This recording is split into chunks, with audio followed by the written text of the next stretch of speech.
We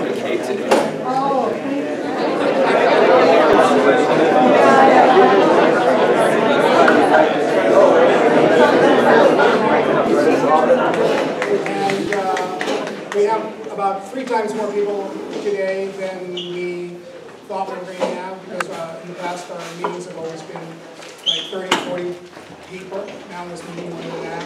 So it's going to be a little hard to project to the back of the room particularly. So people who have Hilo hearing, are welcome to come to the front and bring their chairs up here.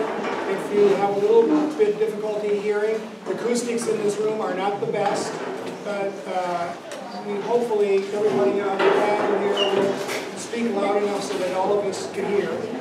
There's a lady that's going out to find a little PA system for us that maybe in an hour or so we'll have. But in the meantime, we're going to have to deal with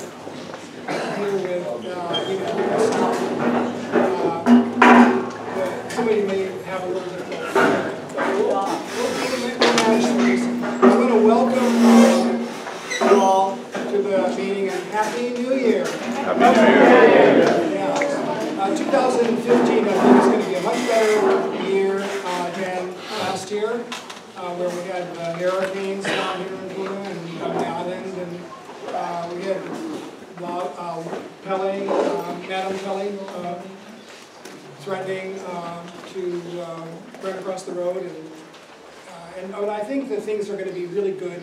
Things are really going to be good for medical cannabis patients this year, because I think the state legislature, we have 2 legislators here today that are in support of medical cannabis and other things such as legalization, decrim, and home rule. We're here, we're going to talk about those bills that they're going to introduce and support in the legislature. The legislature is starting in about 10 days from today, actually, the 21st. And so it's time for you to step forward, and if you're concerned about or you're interested in advancing the rights of medical cannabis patients, and for people in general who want to use it for recreational purposes or whatever, now's the time for you to speak your voice, and so that's why we have this forum. Usually we do it just for medical, but now we're expanding it because there's so much interest and so much has happened on the mainland in the last year and 2 years with legalization of cannabis in 3 and 5 states now. Oh yeah. Yeah. All right. The federal government also calling back their drug police to not bother. They defunded in the Robecker amendment the money that they need in order to arrest and prosecute medical patients in those states. Now that money is gone, and so that's a really good thing. We're a medical cannabis state, so the feds probably are not going to come in here and investigate and arrest and prosecute medical patients. So, and then we also had the DOJ announcement or order that people who are Indian, who are American Indians, American Native Indians, can grow and sell cannabis on the reservations, which is just totally amazing. So things are moving forward quite a bit. We're hoping that our president will, before his term is up, he will issue an executive order rescheduling cannabis, which will make it possible for doctors to recommend cannabis or prescribe cannabis, which is a very, very good thing. My name is Andrea, and I'm the Safe Access representative, and we have a very distinguished and knowledgeable panel here that are going to talk about these various issues around cannabis. But first, what I'd like to do is I'd like to do a blessing of the meeting. And we're very, very blessed to have Keaau here, who is going to do a pule for us to start the meeting. And Keaau, would you please come forward?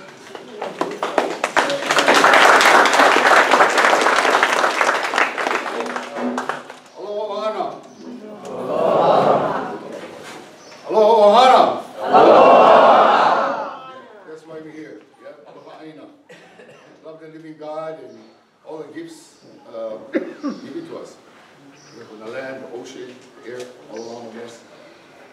Clean air, fresh water, clean land, clean body. When we first started, just cleaned everything.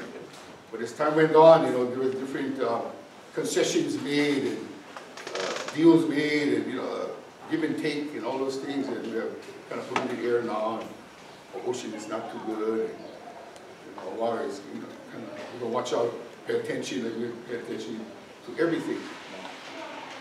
And in this prayer we're going to start, it's like to recognize certain people that did a lot for us, and we're going to ask now, Uncle Sam Kalaleki.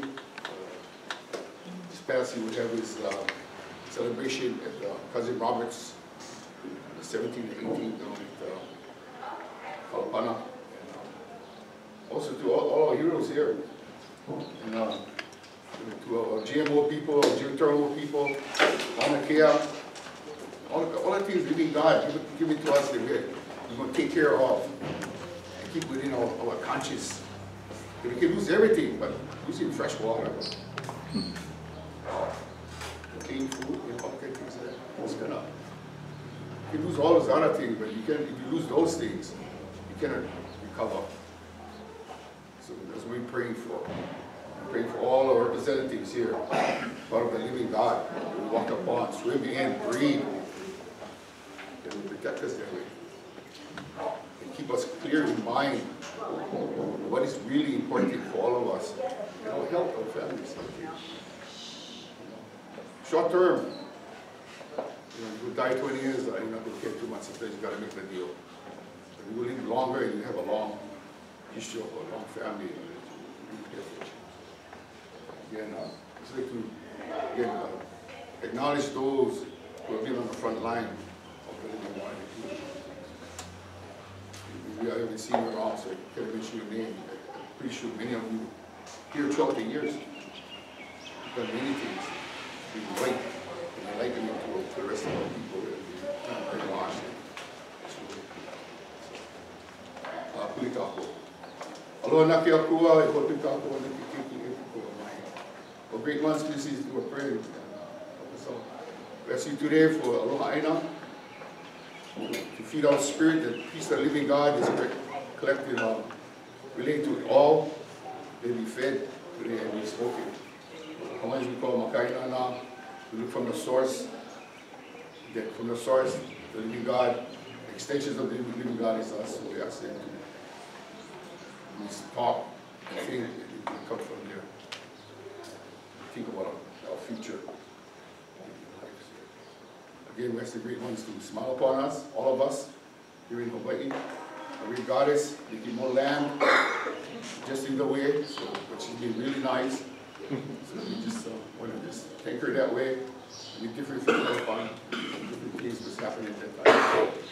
For us to smile upon us and all. Because we did it, the peace of the Son leading the earth, to our Son, to all the gods of God, we believe in. Amen.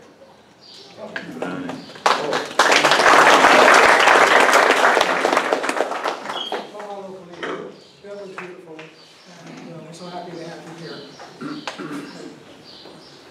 I'd like to also just take 30 seconds. Can you speak up, please?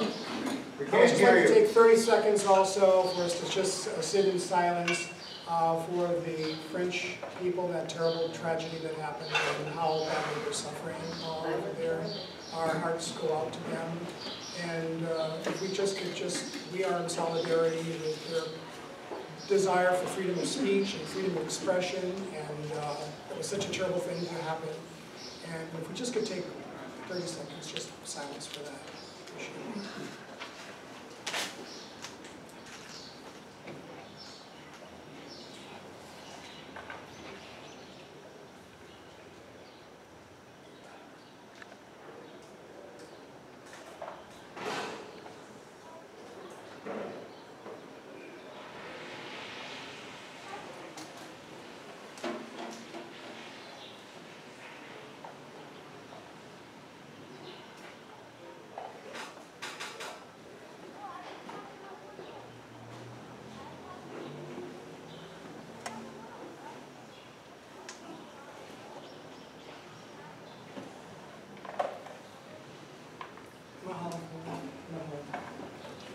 Okay, we're going to start the forum, but you know, we've got just a few little rules that we should follow to make it a little bit easier for all of us and make the meeting go a little bit smoothly.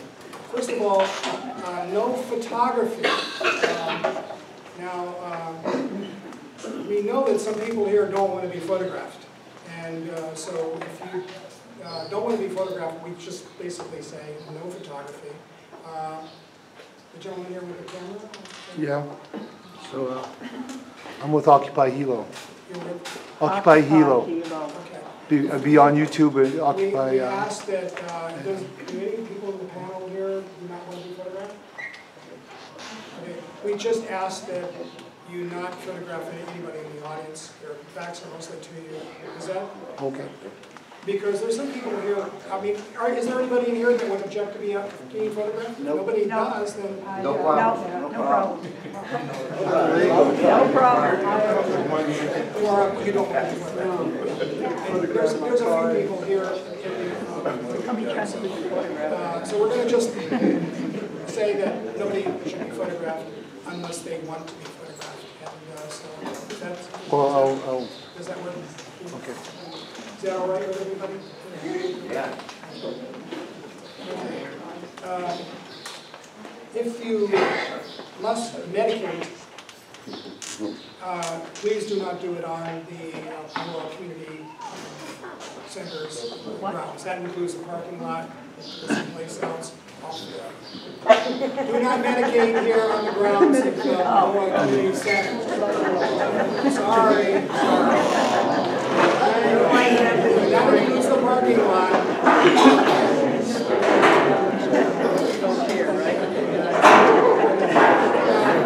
Another thing is, please do not talk amongst yourselves while the meeting is being held, because there's probably somebody next to you that wants to hear what's going on, you know, and they can't hear it if you're right there talking. And I know that you want to, you know, if you need to talk, go outside 25 feet away from the windows here and outside, and you can talk. And that's what we want to do. There are many more people here that we can possibly so if there's people talking, it's just not going to work.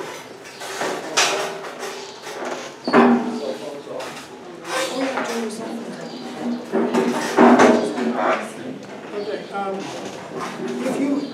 If you agree with what somebody is saying, either a speaker or somebody that's out there asking a question or making a comment, rather than applauding, just go like that.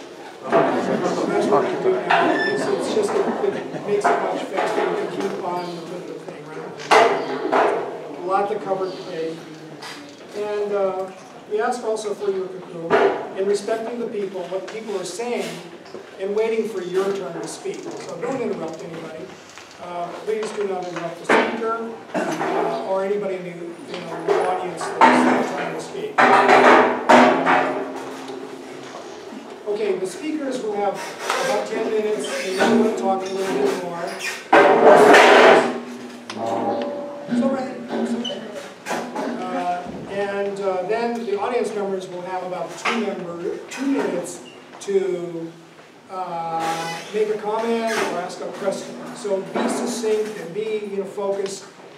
2 minutes. We've got a lot to cover here, so it's going to be difficult to do this in a 2 hours. We want to end this meeting at about 3:30, which gives us about 2.5 hours.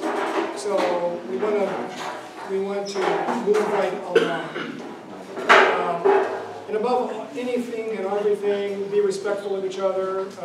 We understand everybody has a different opinion about these cannabis issues, but everybody has a chance to have their voice heard. Another rule that we're going to bring up, and what we're going to say, and Gregory pointed that out, is one person makes a comment or a question, and then everybody else who has a question or comment to make, it's not until all those questions and comments are made that you have your time to make another question. Sometimes there's one or two people that want to say a lot, and that doesn't give everybody a fair chance, especially the ones that are more quiet. Okay, and another thing is that, you know, there's a lot of expenses that go into making a program like this, and doing the legislative work and getting the testimony and so forth. So I asked if you could kindly put $1 or $2 or $5 into the little can back there to help the costs of doing the paper pencils and paper clips and stuff that we need in order to do this legislative season and for the rest of the year. Our printing expenses are a lot. Okay, I'd like to introduce the panel members. First on my right here is Raphael Kennedy. He came in from Honolulu this morning, but before that he flew all the way from New York or Philadelphia. He was on the plane. He's so jet lagged. You see how, you know, he's really white now, but he was on vacation. And he's the director of the Drug Policy Forum. He was a field organizer for MOCHI, the Medical Cannabis Coalition of Hawaii, last year. And now he's the executive director of the Drug Policy Forum. He's worked hard to create meaningful legislation for the passage of HCR 48, which was the established the medical cannabis dispensary task force.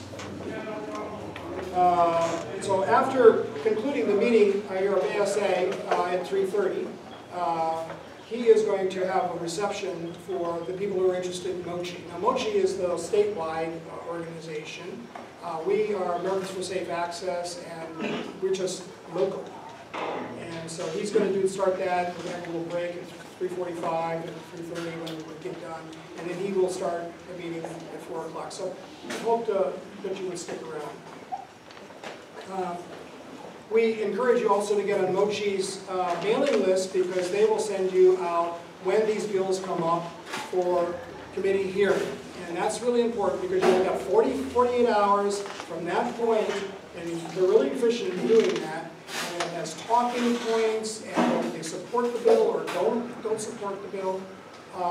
Get on MOCHI's mailing list, and then you'll have a direct link. Now what I do is I give MOCHI's email, just like you would all, and then I send it out to all of our ASA members, which is another couple hundred, and there's not, you know, not everybody here is an ASA member, so get on MOCHI's list for that.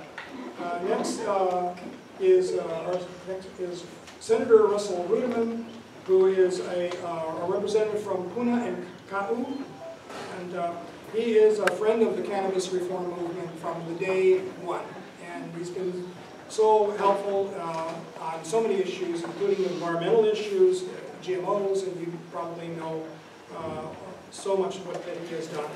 He will talk about legislation he is proposing to introduce in the upcoming session. So, mahalo for being here, Senator. I appreciate that.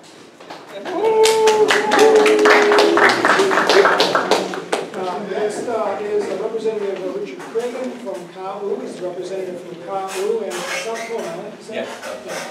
And he's also a medical doctor and a friend of the cannabis movement as well. And he's going to talk to us also about something he's interested in. And mahalo for being here, Representative Cragen. We have another doctor at the end there. He's my former doctor, my previous doctor. He's retired now, Dr. Philip Denny, and he's from California. He has written thousands of medical certifications in California, and it's provided hundreds of courtroom hours testifying as an expert witness for defendants in California. He's totally dedicated to this cause. I've known him for probably 20 years, and so we're so happy that you decided to move to the Big Island.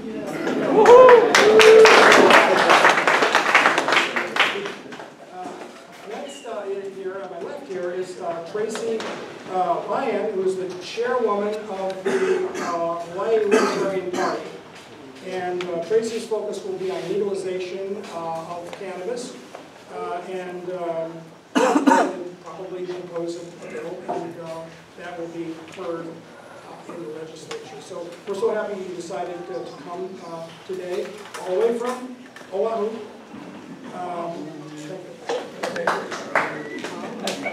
And the next two people need no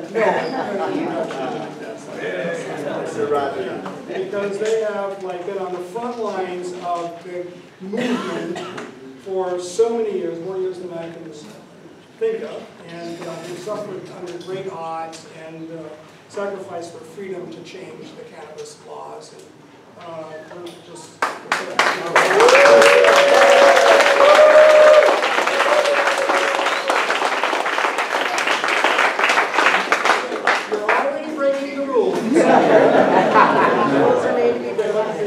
They deserve a big applause. I mean, Roger just got out 15 months, and he's going to talk about his time there at the detention center.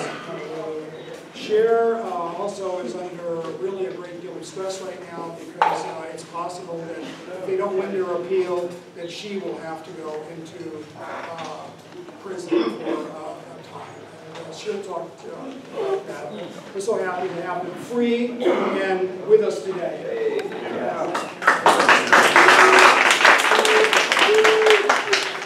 And last and least is me. I'm Brad Tischler. I'm the Americans for Safe Access representative on the Big Island. I've been involved with the cannabis movement since I smoked my first joint in the late 60s. And have been involved with Proposition 215, which is the first medical marijuana statewide initiative that passed in California in 1996. So I've been dedicated to that. I've been working with Americans for Safe Access for the past 12 years. So I helped to found the chapter here on the Big Island, and look at you, like this. You're, we're really moving this agenda forward, and finally we're getting something done. Okay, and I will also say that I will not stop doing this, until the war that the government has declared on its own citizens is pow.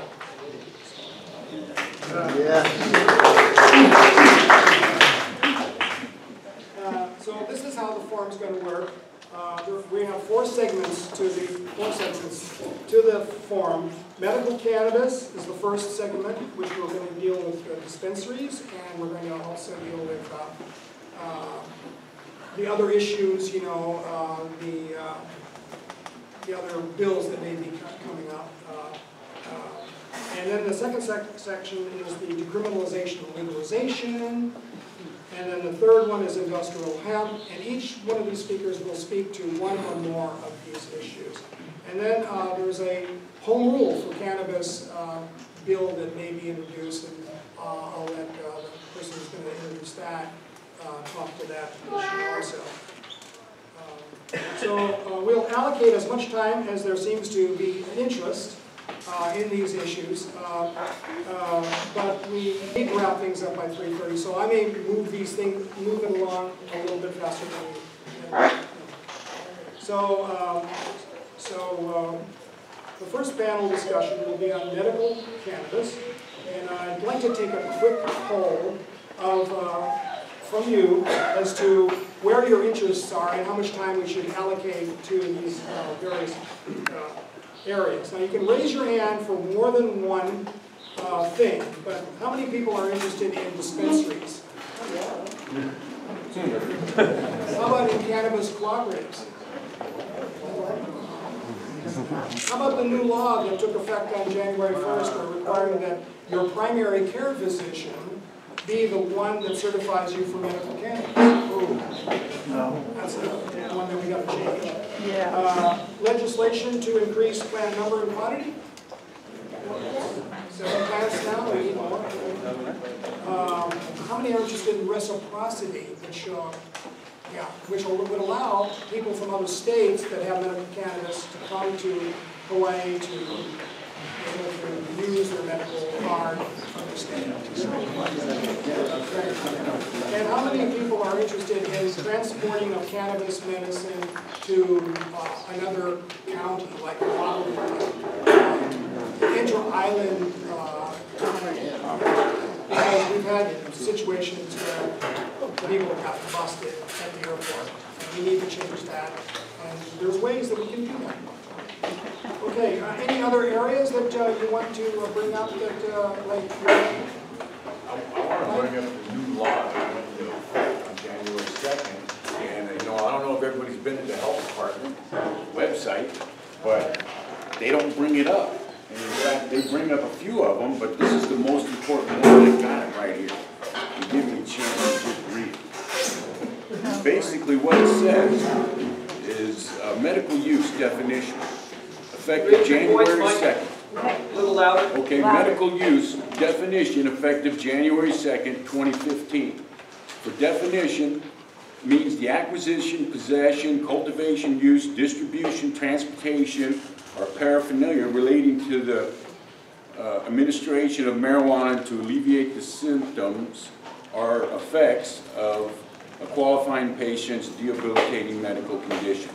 So it says, for purposes of medical use, the term distribution is limited to the transfer of marijuana and paraphernalia. Now, I've already bounced this off a doctor and a lawyer, and they agree with us. What this means now is before you could only transfer medicine between patient and caregiver. This now means that every medical patient can transfer between each other. And we think this is very important, and I don't know why the health department's sitting on it. We wrote a letter to, we emailed the health department and said, hey, come down there. There's going to be a lot of people down here talking about this. They declined to come down. You go on their website, they'll say you can't do that. They'll say, no, you can only transfer between patient and caregiver. No, that's old law. This is the new law. So I understand, hey, we want dispensaries, guys, and we want everything they're talking about on this board today. But the facts of the matter is, we already got it. That's why we're opening this collective right now. We got a collective, and I'm going to just go to a couple of points of the goodness of a collective. Okay, now, Mike, can we just give that? All right, well, I just wanted to drop this. This is very exciting, and I wonder why nobody knows about this except us. And this is the law, guys. I'm not talking about a bill. This is the new law that went into effect back on January 2nd. This is huge. It also, you notice it said transportation. That means inter-island. Transportation is transportation, guys.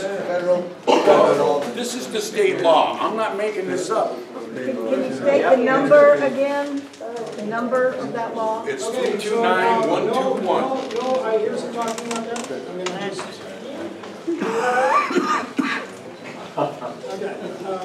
Okay, so now I would like to present our first speaker.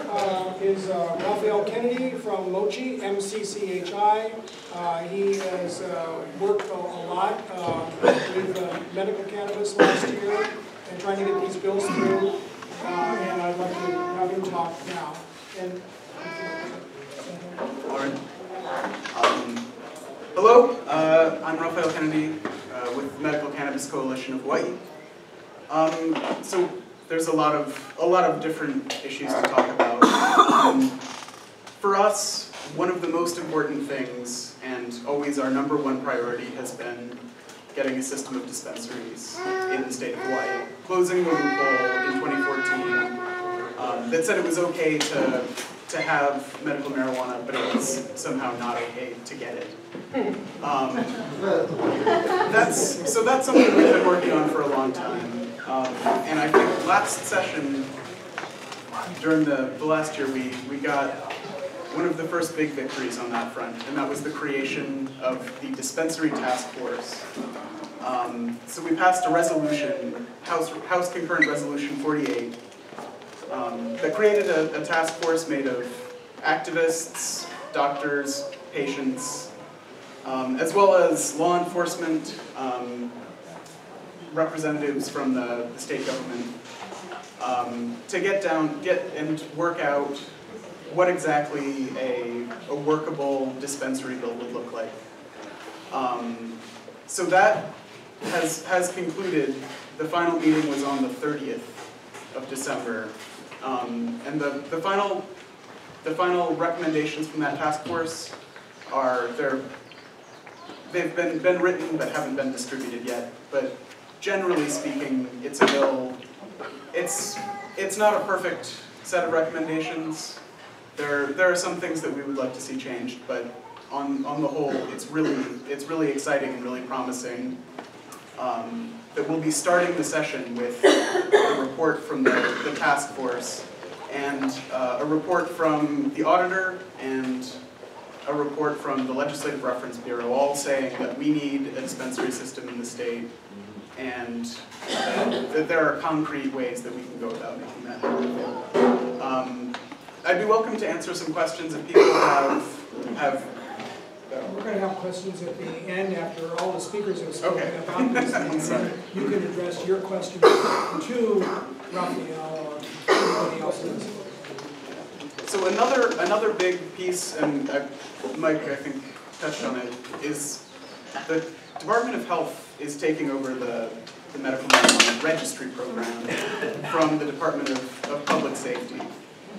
And so far, that hasn't been an entirely smooth process, but we've been really grateful for the Department of Health because they've been much more supportive of the program than we ever saw the Department of Public Safety being. And so, as part of that process, they created a new set of rules for the program, and invariably, some of those will be things that we're enthusiastic about, and some won't be. One thing that we're looking forward to is that the Department of Health is planning to have a panel to add new conditions to the very short list of qualifying conditions. So we may see improvements in things like PTSD and Alzheimer's being added onto that list. But those new rules that govern how the registry program work are still being drafted, and there will be a series of public hearings that will need your support, and for people to come and testify about how Department of Health can help them. But so far, I've been really impressed with Department of Health's commitment to making this a program that works for patients. Are there other topics I should address here? I'll let other speakers speak, and we can answer questions after.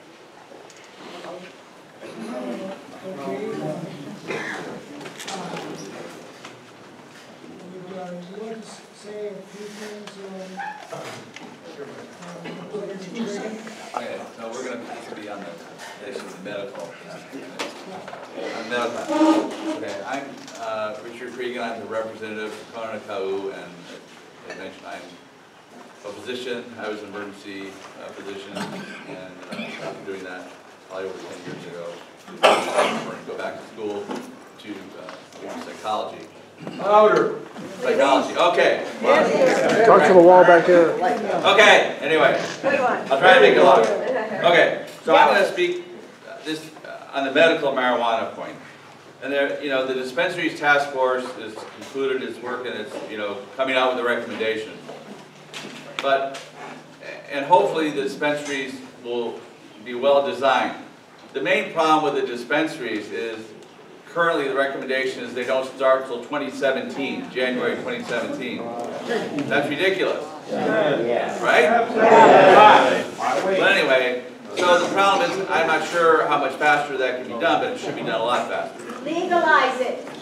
Well, yeah, okay. Well, we'll get there, and I can understand that. And that's the whole point, that there are some other ways besides the dispensaries to increase the access, okay?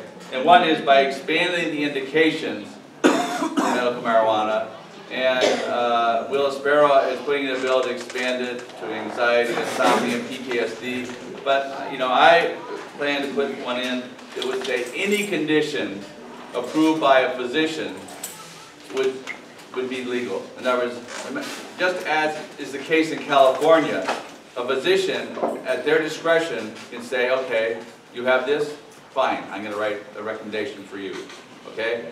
And they can do that with any medication.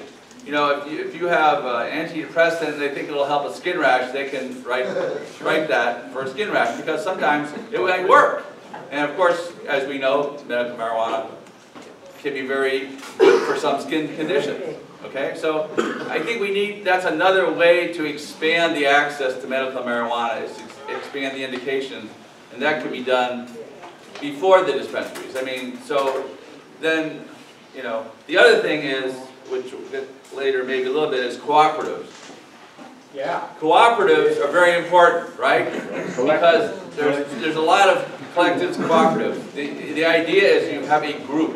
Groups are always more powerful, they're more supportive. If you have to do it yourself, that's ridiculous. But if you have a group around you that can show you how to do it, can maybe grow more strains, give you advice on the different strains, you know, give you protection when, you know, the law enforcement people come around, that's very important. So expanding the collectives and cooperatives thing can be done way before the dispensaries part. So those are things that I think, those two things particularly will help with the medical marijuana. Okay, and I'll just stop there for that now.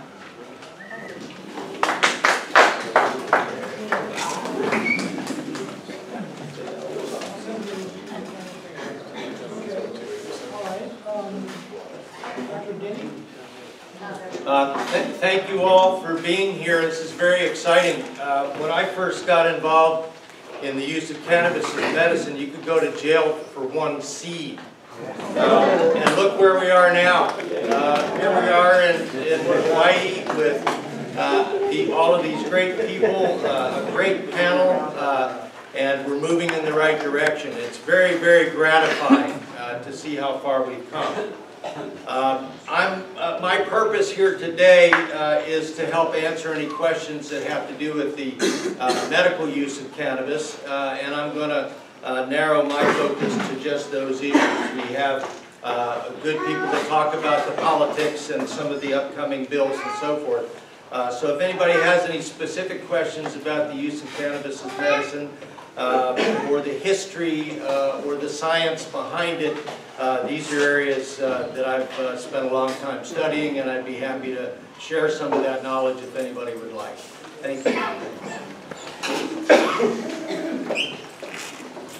Okay, so now we'll open the question and comments and get more into the nitty-gritty of these bills that we want to see passed this year.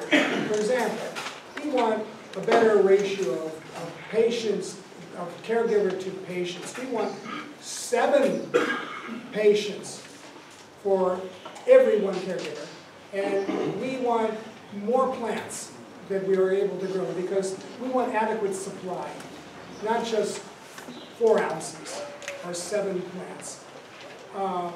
We want to change also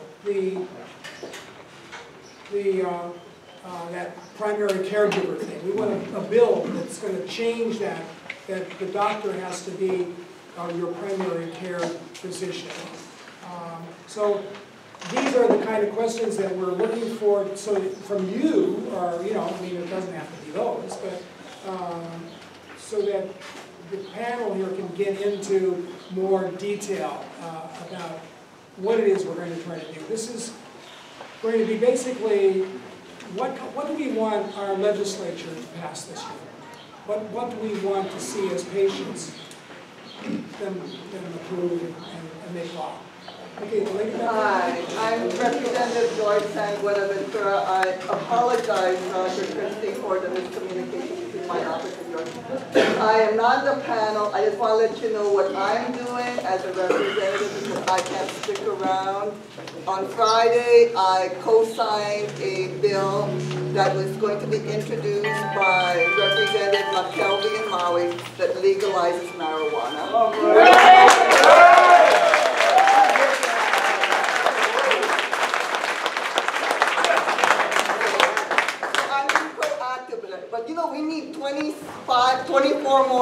people in their house to be able to just get to the Senate, and then hopefully Senator Ruderman can get the 13 to Senate, and hopefully David Egan will sign it. Okay, so at least we have a step. I am also vice chair of Judiciary, which I've been told is a very powerful committee. And they say that it is unheard of for a freshman to be that high. But I'm hoping that in my position I'd be able to at least repeal the draconian penalties that was passed in '98. If we can't get decriminalization or legalization, let's at least ratchet back the penalties. So I'm hoping to be able to parlay my position on that.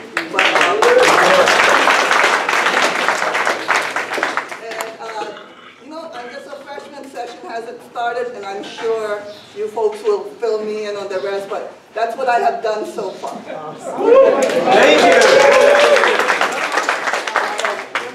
How would you like to come up here and sit at the table here, because that's very positive. Would you like to come up to the table and sit down with the... You want to sit there.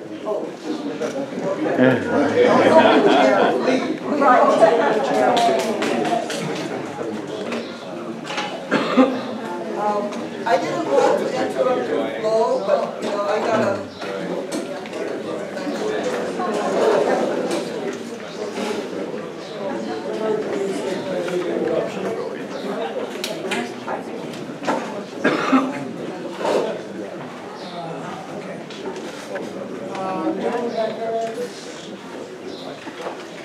Yeah, where can we get a report of the task force report that Raphael was talking about that they're getting ready to do? You know, a report. Where can we obtain that information? What website? What office can we contact? What phone number can we call? So if you visit mcchi.org, we'll have a link to the Public Policy Center's website. One more time? mcchi.org. So that's our website, and after I leave today, I'll make sure that at the top of the page it has a link to the Public Policy Center has a website. You can also just Google Public Policy Center of Hawaii, and one of the first results that comes up should be that page. Yeah, and there you can read not only the report, but you can also read the minutes for each of the meetings. Nice. And see some of the discussion that went into it. Also, you might want to sign up over here with your email, and then Raphael will put you on that email, and you'll get all the updates. You'll be able to read the final draft of the recommendations of the task force on the website soon. It's not officially out yet. But within the next day or so. Yeah. Thank you. When the next minutes actually going to be posted? We've been waiting for December, late December minutes for weeks now. I thought they were posted 2 days ago. November's posted, but December has not been posted, nor the 30th, but not. I'm not sure. I thought that they had been posted. I haven't looked at those minutes. I mean, I don't have okay, copies, but I can use them. Okay. I couldn't get the PA system. Oh, that's all right. We're Seems like everybody can hear us. We got big booming voices. Yes, that's right. We are loud. I'm sorry I missed some of this, so I'm going to overlap here a little bit. About the primary care physician, I understood that it didn't get, that amendment that came through did not get through the House, that it was stopped there. Also, let me just find out, I know Raphael. Okay, and because of that there were a lot of letters that were sent to her, and she didn't let it through her committee, or she took that amendment out. The other thing was that when I went to care giver, and when my friend went to sign the papers with his doctor, it said primary care physician for medical cannabis. And that's what he signed. Not primary care physician, it's specifically that. So I just wanted to let everybody know. And no, so you can't collect insurance anyway, so, you know. So, if I could speak to that, yeah, very briefly. What Natek said is correct. In the Department of Health admin rules, there was a bill that was passed that had that primary care physician language. That was added on to a bill that increased the the number of plants, or that removed the 4 immature plants and made it just 7 plants. The way the Department of Health has written that in the rules is that the primary care physician is the person who is primarily responsible for a patient's care with respect to medical marijuana. So the way that law works is that your primary care physician that signs your card is the person that is primarily responsible for your medication with cannabis. That doesn't have to be if you have insurance and you have a primary care physician appointed by your HMO, it does not have to be that person. So, many people, and myself included, we were afraid that if this provision went through, that people would be, people who had HMOs that limit certifications would be excluded from the program, and that hasn't been the case. The Department of Health did a good job of making their rules such that people wouldn't be excluded from the program because of their insurance.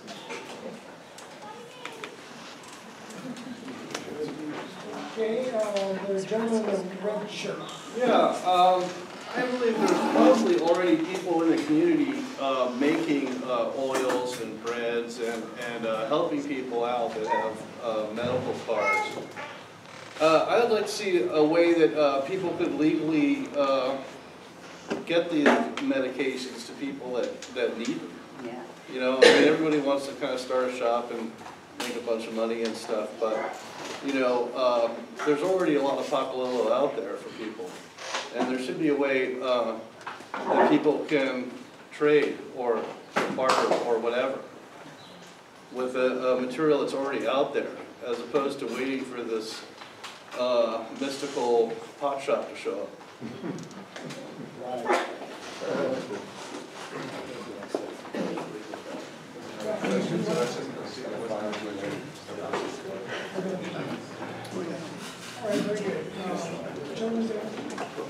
Good afternoon, folks. For coming over. I want to do with dispensaries, and this is like a multi-million-dollar, also multi-billion-dollar kind of industry. And there's a lot of profit to be made. Almost everybody here got their own gym. Personally, I believe that pot should be legalized, unfettered in any use, shape, sense, or form. Period. Under the present laws. Period. Period. Under the present laws, what I'd like to see is, you know, dispensaries being made where that money is available, where it makes the most benefit to everybody in Hawaii, the biggest bang for the buck. And it's really easy. What we do, we basically create a corporation, some kind of, you know, board of people above the board, like formed by retired police association, legislatures, whoever would like to get involved. And take, you know, these people to run this business that will provide jobs. And all the money, all the profit made from this enterprise will go to the schools and other, you know, ways. What I'd like to do, the way I see it, there'll be no way to organize crime ever infiltrate into the business in Hawaii. No private person be lining their pockets, and all the money would go to the schools and for all kinds of other, you know, good reasons. The way I divide the money was 50% of the profits would go to the schools, to every single, you know, divide the number of students in Hawaii and give them exactly the same amount. Doesn't matter if it's private school or public school, rich school or poor school, all get the same. The next 25% I'll give it to the schools also, but to the underprivileged schools. Take 25% of that money and figure out which schools are doing the least and bring them up more or less, that everybody in Hawaii gets more or less an even chance. Then I'd like to take 5% of that money and give it to the police athletic league. And the reason why I like to give it to police athletic league, because I want police officers and kids to play together this way when there's, later on in the future, home dispute or whatever. It will be a lot easier for everybody, for a cop to address. Somebody says, hey, I'm Mr. Kawamoto. I taught you baseball or whatever, back off. It'll be safer for both of them. I'd like to take another 5% of the money, right now I'm 80%, I'd like to take another 5% of the money, and I'll give to the cops again, for them to buy protective gear. A cop that feels safe will be less likely to discharge his weapon. So it'll be a lot safer place for all of us. I'd like to take another 5%, and right now I believe I'm up to about 90%. I'd like to give again to the cops, to anybody that has fallen on the job, or anybody that's been hurt on the job and have the kids of those cops put through school out of that fund. And I'd like to take another 5% and give it to the teachers that have to take money out of their pockets to help these kids out. So all this money could be done. And where would this be done? Very simply, next to a police station. I'm sure there's plenty of police stations that have some room where that could be done. And they could keep an eye on the stuff so it's run properly, the security is there, so everything will be done. I still have more than 2 minutes. I can spend at length about the subject, but I won't take any more of your time. Thank you very much for your comments. They're well taken, and like this. Thank you. Yes, I think that is more of a political way of looking at things, and I just think other directions are better. But my question was, what are we going to do between now and 2017 to gear ourselves up to be ready for this? Because, you know, once it's legalized, you can't just, you're doing business right away. To some extent, maybe, but not the others that want to do it. Very good question, and that was something we need, interim, we need to start that. We have to have greater accessibility for the patients to be able to get their medicine. And we're not waiting until, we're actually talking about not opening these dispensaries until July 2007. That's way, way, way off. The patients have waited long enough. We have like for 15 years, they have turned their backs on us. We are second-class citizens. We need to do something now. We need to put a big push on the legislature to get something going for us right now. One of the ways that we can do that is increase the patient-caregiver ratio and create kind of cooperatives or collectives, I've heard people say, you know, like that, where one patient, where one caregiver on a piece of property can grow 7 plants for a number of people. That way, we take more people in. Very, very rarely you're going to find a caregiver that's willing to just take on one patient. That's the current rule. And I don't know who's going to write that bill, but I'd like to ask the representatives if they would be interested in doing a cooperative which would take effect right as soon as the bill was passed. You increase the 7 patients, you can do it as it's effective right as soon as the bill is passed. And signed by the governor. So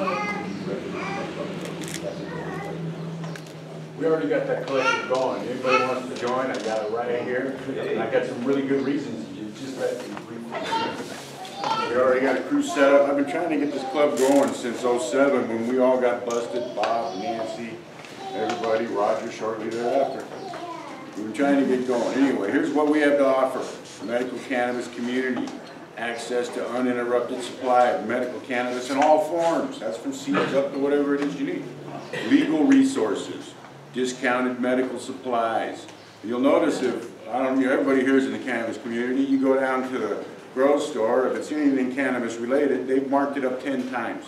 Guys, we've done all the research. We got everything you need from the seeds to the bags to the fur. And guess what? All these people have been jacking us like 10 times what it's worth. We'll jack you twice and still make it.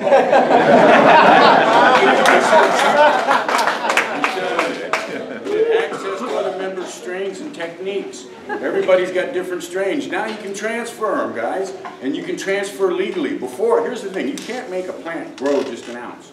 What happens when you got a half-a-pound plant? I tried it. I go out there and go, hey, you're getting me in trouble, stop. It just keeps going.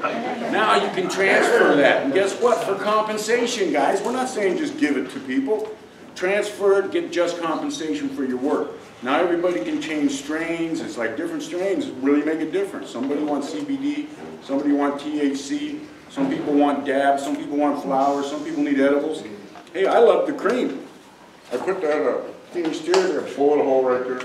I put it on my bullet hole, it goes away. Anyway, we get professional advice on safe consumption of cannabis in all forms. Plus, we're buying it, we've already paid for it, it ain't here till April, but it tells you THC, it tells you any kind of pathogens, molds, pesticides.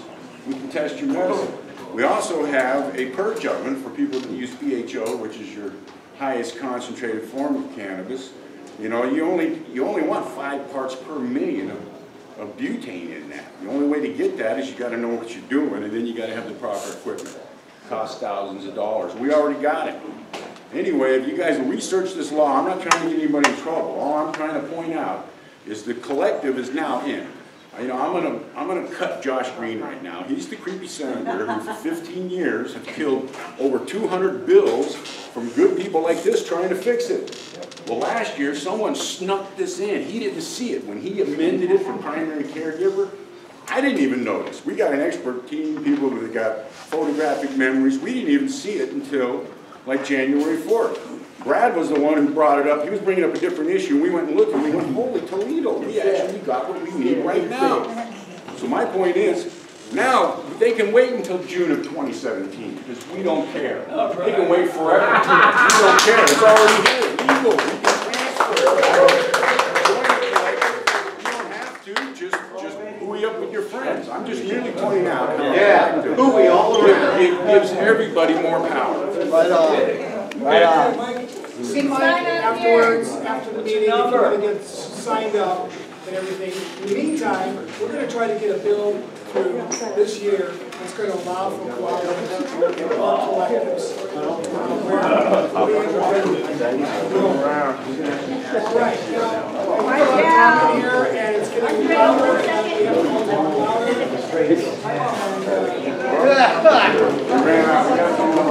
We got to get through it. Yeah, this is what they got. Yeah.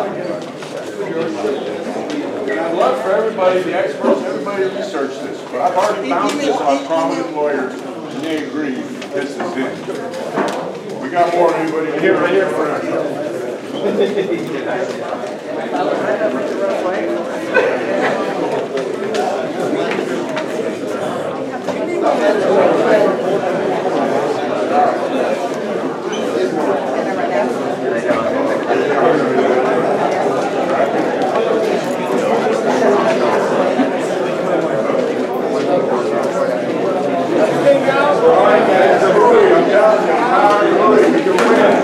It's the best place on earth to try this, guys.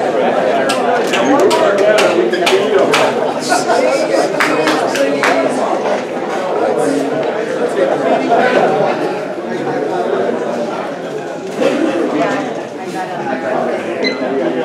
Everybody, now we're back to, that was a very good thing. All right. We need to really get back to respecting what other people are saying and talking for 2 minutes and also just being calm and not talking amongst yourselves. So thank you. Thank you. My name is Linda, and my husband's currently in prison in Eloy, Arizona, because we've been farmers for years. She asked me this morning, it's a little off of the subject, to please thank each and every single person in this room for coming here today, and to let everyone know that prison is so much worse than anyone realizes. I don't know if that might just be Eloy, Arizona's specialty, or if that's the way it always goes, that he's living in hell. And he wants to give his thanks to anyone who cares. But the other thing I wanted to address is this co-op in 2017 looks to me like it's only set up for DuPont corporations and other corporations like that. Who the hell's got $25,000 to invest? That's a very, Linda, that's an And the other thing that really bothers me is nobody seems to address how much it costs just to grow good marijuana on your own. It costs a lot and it's hard work. But no one seems to want to address this. The individual, unless you got money coming in, is struggling like hell to keep a good strain alive and to grow a good plant to offer for medicine to people. And then how in the hell are we supposed to go about it? Thank you very much, Linda. I think that you made a real good point here. And I just would like to say we empathize with the situation with your husband. We hope that he gets out, because prison is no good experience. So now, the cooperative idea would be to provide low-cost cannabis, because it would be a group or a collective, a hui, so to speak. A dispensary, on the other hand, and that's a good point, is that when they open up, who has the money to pay whatever it is going to be that we're going to charge? I mean, Colorado, Washington State, you go into a dispensary there and you're paying $300-400 an ounce. Nobody goes. $60 an eighth. Nobody has the money. Nobody has the money to do that. So that's why the cooperative and collective is something that I think that is even more important than dispensaries. And I think that we really need to put the pressure on our representatives this year to introduce legislation that will allow that, however that means, and make it effective now, not in years to come. So that's a very, very well taken point.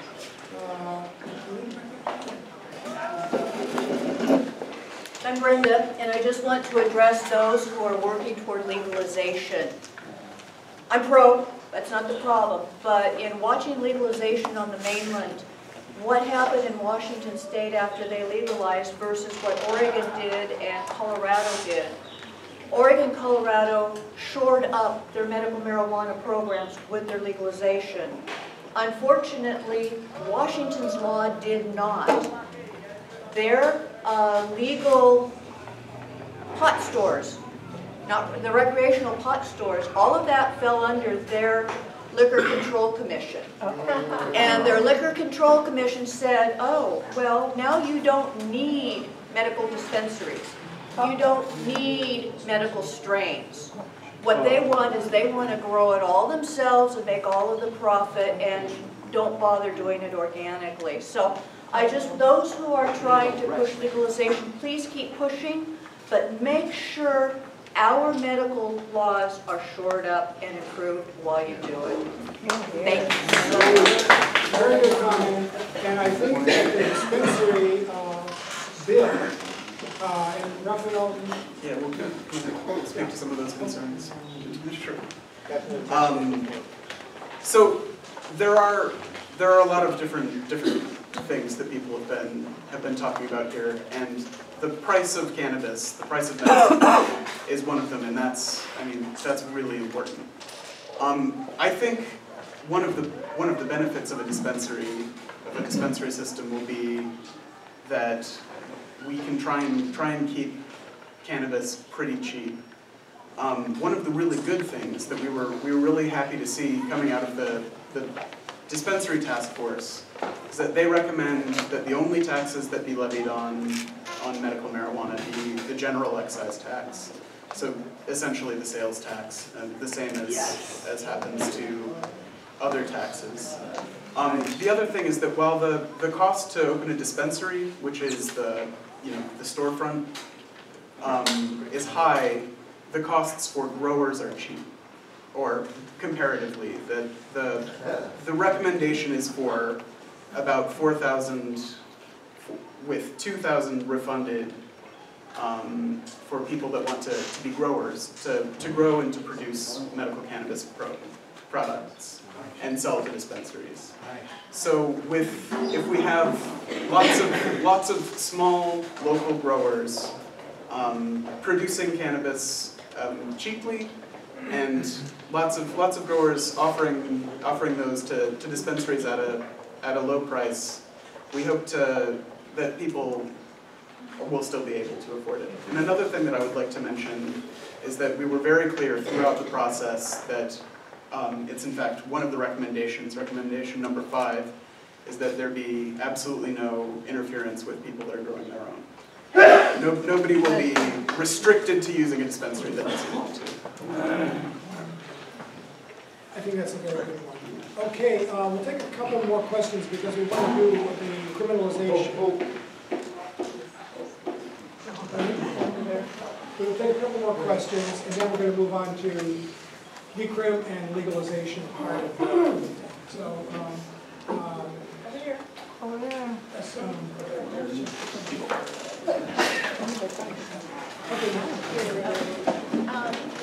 hello, my name is Brittany. I just have, I want to express a concern that I have. A little louder, please.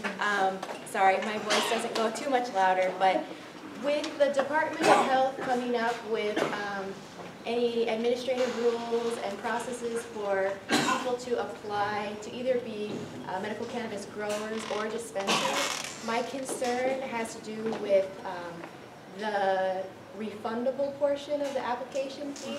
If it's built in such a way that you submit $4,000 to apply to be a grower or a dispensary, and then $2,000 of it is refunded to you if your application is denied, it kind of sets up a profitable situation for the Department of Health to turn us down. So I just would like to see that addressed. Let me make one more point here.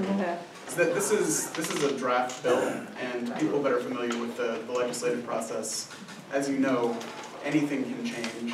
So I don't want, there are features of this bill that I think are really promising, and there are features that are disappointing, but this is step 1 of a very long step, many-step process. And so concerns like the concern that Brittany raised, I think are really important, and we will need people to say these kinds of things at the committee hearings, and to call their representatives, and, well, especially people who have representatives that are more concerned, and speak to them about their concerns, such as the one that you raised. The same is true of the start time, also. I think that's a huge cause for concern in the draft legislation, and that's something that we would like to see change in the committee process. I think that, you know, what we have, for those who are not familiar with the way the whole legislative process goes, is there's a number of committee hearings. And those are brought up by the committee chair, or that actually have the right to call those hearings. If we want to kill the bill, they just bring it up for the hearing, but it's time for that committee to hear it. So it's really important for us, for you, to sign, to get logged on to the emails announcing when those hearings are going to be. And they need lots of testimony. I think the legislators will agree that they respond to a great deal of legislation, or a great deal of testimony that's coming in. And if there's a lot of support for something, they're more inclined to, the committee chair will be more inclined to bring it up in the hearing, and also as an item, and they'll be more likely to vote on it if there's a lot of testimony. So we can be here in the Big Island, they can be over there in Honolulu, and we can still communicate with them. So please sign up the Mochi mailing list, for email list. We don't want your address or where you live or anything, just your email address or your phone number, so that we can get a hold of you when these bills come up. That's going to be essential this year if we're going to get anything done that we want to get accomplished. Excuse me, point of order. I believe one of your reasons that you have sacrosanct here was that camera be on this area only. Yes. Okay, it's not. It's not family. He's been pointing everywhere. Excuse me. Don't aim it to your right. Why don't you have to set it off? Would it be appreciated if there was only one person in here that didn't want his picture up on YouTube to move to the back? That camera should be at you only. Okay. I would appreciate that. All right. please respect that. I appreciate that. Yeah. Okay. The gentleman back here, we'll take 2 more questions, and then I just want to do a little bit, and then we'll go on to the next area. First, thank you all for having this forum. This is wonderful. It's great to see Roger and Cher together here. Yeah. So my question is about concentrates.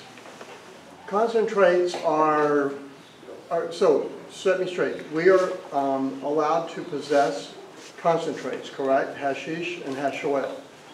Are we allowed to process? We are allowed to grow marijuana. We are allowed to process the marijuana, dry the marijuana, and use the marijuana. Are we also allowed to process marijuana into hashish and use and grow? Well, then why is it available in all of the dispensaries? So that's what this is the reason I'm asking this question. They're allowing us to possess hash oil and hashish, and at the same time denying us the possibility of making it. So this is like a loaded thing. It's like saying, yeah, you can do this, but if you do this, you're busted. So I would think that a big point of one thing we should definitely straighten out is that, because every time I go to the mainland now, I'd say probably 80% of the people that I know on the mainland smoke only concentrates. The answer to your question is part of this recommendations that the task force is presenting is that you will be allowed to purchase in those dispensaries concentrates and oils. But not profit. Yeah, but well, somebody, at some point, someone has to process this stuff. It's not going to come from nowhere. So we have to have some sort of law in place that allows us, or someone, to process this. Otherwise, how is it going to show up in the dispensary? Who is going to process this? It's come from Eli Lilly.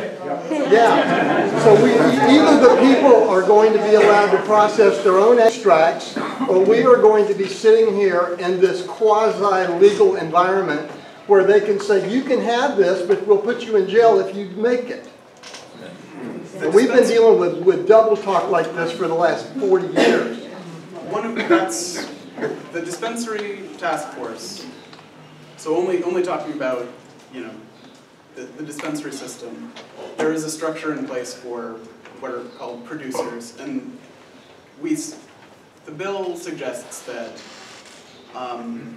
either dispensaries or growers are able to then process that into other types of products, as long as they get any other type of certification, such as commercial kitchen licenses that they would need to do that. It's already I've made it on TV. Come on. I would also say there's not those types of that's my other point. Those types of concentrates are included under the definition of medical marijuana, the Hawaii state law.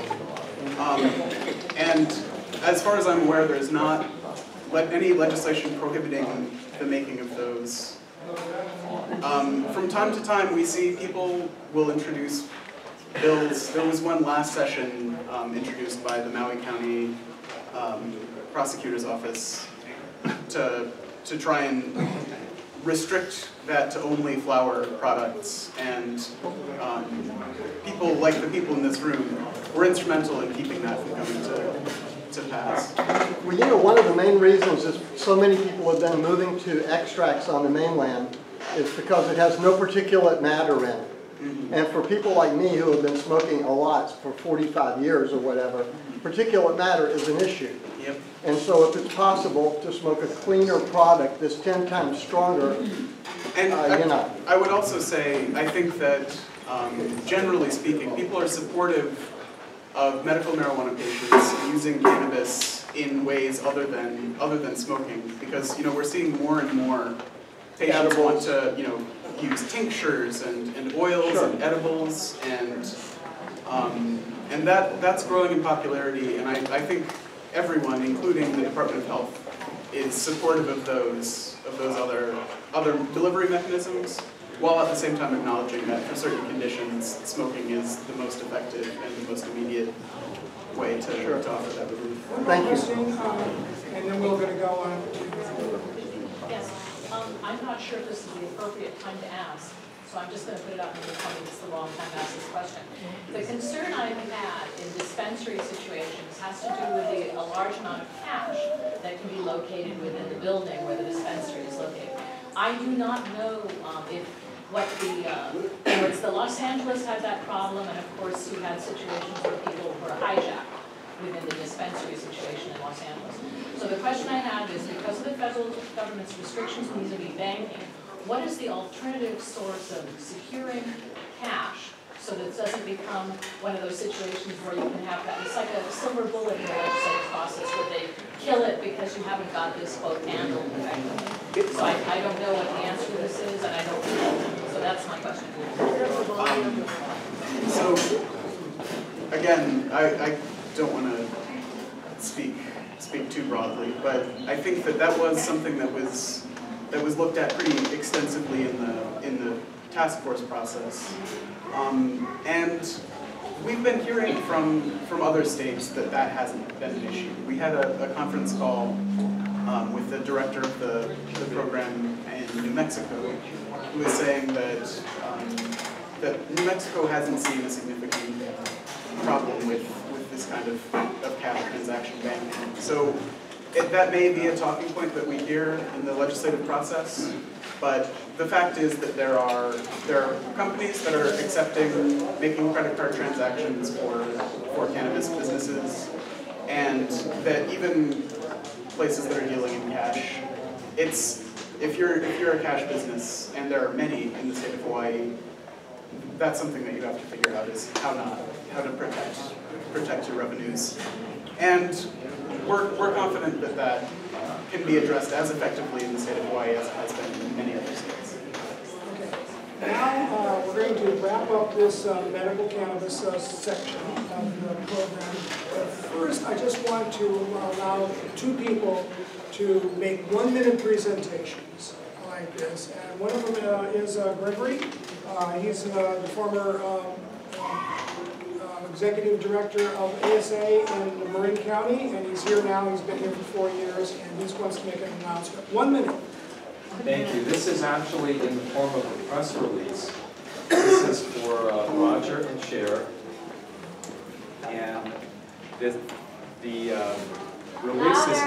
release is coming from Reverend Lynette Shaw, the founder of the CBC Marin Alliance for Medical Marijuana, and I quote, "I would like to express my admiration and support for Roger and Cher Christie, who have suffered years of separation and hardship. Their ordeal made them grow in strength and resolve. I have suffered at the hands of the feds for my accomplishment of inventing the licensed dispensary system in 1997. As a spiritual reward from my good friend Roger Sprague, flew me to Maui where I met Reverend James Kimmel, who ordained Roger and myself on the same day in 1998. I have always felt linked to my brother Roger ever since. I cried and worried about him. I rejoiced in his long-awaited freedom. His beautiful wife, Cher, is my hero. Her diligence and devotion to the church and her husband is the bright beacon of hope I will humbly try to emulate in my own struggle in California. Such a blessing you two found strength in each other. Even though years and miles separated us, I always prayed for Roger and Cher with all the love in my heart. Thank God for their safety and freedom. Thank you, Roger and Cher, for helping me to keep up the fight for cannabis freedom. Love you both, Reverend Lynette Shaw, founder Cannabis Buyers Club of Marin County, California. Thank you.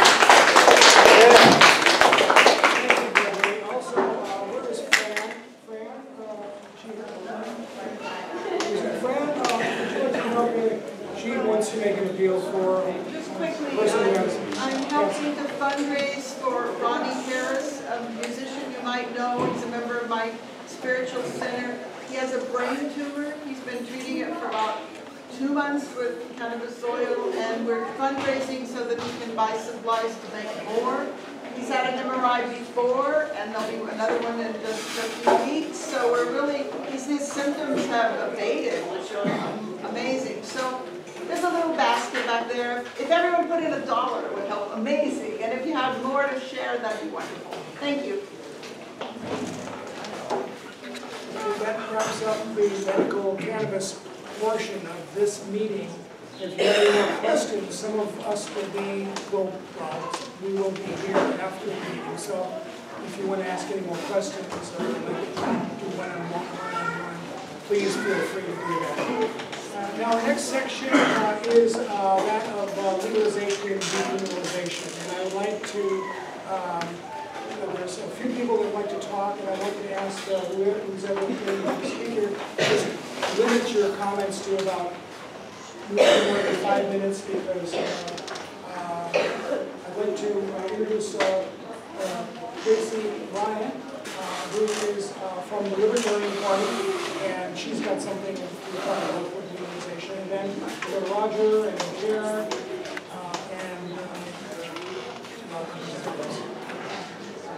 Hi, aloha. I hope everyone can hear me. I'm a little tired. I didn't sleep well last night, over this morning, but you know, there's so much energy in this room that I think we're all energized and we're ready to go. Libertarian Party has, since its founding in Hawaii 40 years ago, said that you have a right to do what you want to with your personal life and your personal choices. And that means growing, smoking, distributing, selling marijuana, period. So we want to make sure that in all of this discussion with all these complicated issues which are coming up, that we don't let the legislature think that any one of these technical problems which need to be fixed is the end of the question. The end of the question is that what happened to Roger will never happen again. That's the end of the damn question. We need to get rid of not just, we don't need to talk about decriminalizing possession of small things and say that's the end of it. People who are growing and distributing and selling marijuana, we need to get all of those felonies off the books. We've submitted legislation, it's been distributed to everyone in the legislature that will strike through in the language every code section in which marijuana is a criminal offense. This is very important. I don't know if some of you are familiar with the legislative process, but what they've done with the hearings in 13 and 14 with the legalization bill is they've used the word notwithstanding. Notwithstanding anything else in the law, if you follow all these complicated rules and regulations, you can do something legally. That's dangerous, because if you miss one of the regulations, they still have all the felonies in the books. Get rid of them. That's hypocrisy. So we want to pound out to the legislature that they need to act on the entire process. I don't know how many of you have read Eric Holder's 8 points. The U.S. Attorney General, federal government says, look, states are legalizing. Okay, here's 8 things we want to make sure that you address if you legalize. And if you look at these 8 points, they're basically, don't drive under the influence. Can we remember that? Don't shoot people and use violence. Don't use marijuana money to fund other criminal activities. They're all real obvious things. There's no big problem. The federal government has opened the door to allow us to be legal. For years, the legislature has said, we can't do this because it's a conflict with federal law. The door's open to do this. Roger and I have a meeting scheduled Tuesday. We're going to meet with the Hawaii County Chamber of Commerce, and we're going to tell them, look, Hawaii is a marijuana-producing state. States all over the country are legalizing. They're getting it on the ground floor. If California legalizes before we do, which they might in 2016 through referendum, they're going to have this entire market. And all the people in Hawaii who are growers and distributors who want to make this an agricultural product are going to be behind the damn 8 ball. This is like, you know, listening to these legislatures, it's like listening to legislatures in California wanting to close down the wine industry. This is a viable industry for us. And we can't overlook that. This is not going to pass unless there's a broad public support. The legislature knows that. They don't want to see just us showing up. Libertarians, marijuana users, they want to see broad public support. We show that we've got polling numbers, but that's not the same thing. All of you should be picking up these flyers which are in back and which I'm going to hand out later, which have everybody in the legislature's contact information, phone number. But we can't ignore broadening our support and bringing in business people, bringing in agriculture, bringing in people who want to do more than marijuana than grow the plants in their backyard. So if we succeed, this is what's going to happen. Everybody who wants to grow marijuana in their backyard, we're not going to be coming down there and telling you how many plants you can have, how tall your fence can be, how many licenses you can have. We're going to leave you the hell alone. Yeah. And anybody who's got the ability to grow a crop and wants to sell it and make money by exporting it to California or Oregon, fine, God bless you. You're bringing money into the state of Hawaii. And we're going to work for that, and we need your help to do it. That's it.